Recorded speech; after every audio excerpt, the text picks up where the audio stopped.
Hello అండి, ఈరోజు మా ఊర్లో ఉన్న ద్రౌపది సమేత ధర్మరాజ స్వామి వారి ఆలయంలో మహాభారత యజ్ఞంలో భాగంగా ద్రౌపది అమ్మవారికి కళ్యాణం జరుగుతుంది. వర్షాలు బాగా కురిసి పాడి పంటలతో గ్రామం సమృద్ధిగా ఉండాలని తరతరాల నుంచి మహాభారత యజ్ఞ కార్యక్రమం నిర్వహిస్తారండి. అందులో భాగంగా 9వ రోజు ద్రౌపది కళ్యాణం నిర్వహించడం అనేది ఒక ఆనవాయితీ. మా గ్రామం చుట్టూ ఉన్న 12 గ్రామస్తులు కలిసి అమ్మవారి కళ్యాణాన్ని ఘనంగా నిర్వహిస్తారండి. చూడండి ఎంత మంది వచ్చారో ఈసారి అయితే అమ్మవారి కళ్యాణానికి. ఈ వ్లాగ్ అయితే ఎండ్ వరకు చూడండి. అమ్మవారి కళ్యాణం చాలా గణనీయంగా చేశాము.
అమ్మవారి భక్తులు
ఈ సంవత్సరం అమ్మవారి కళ్యాణం చాలా అంగరంగ వైభవంగా జరిగింది.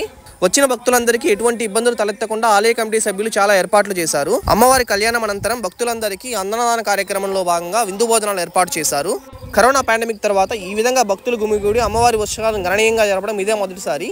ఈ వీడియో మీకు నచ్చినట్లయితే లైక్ చేసి మరిన్ని వీడియోస్ కోసం మన ఛానల్ని సబ్స్క్రైబ్ చేసుకోండి. Thanks for watching.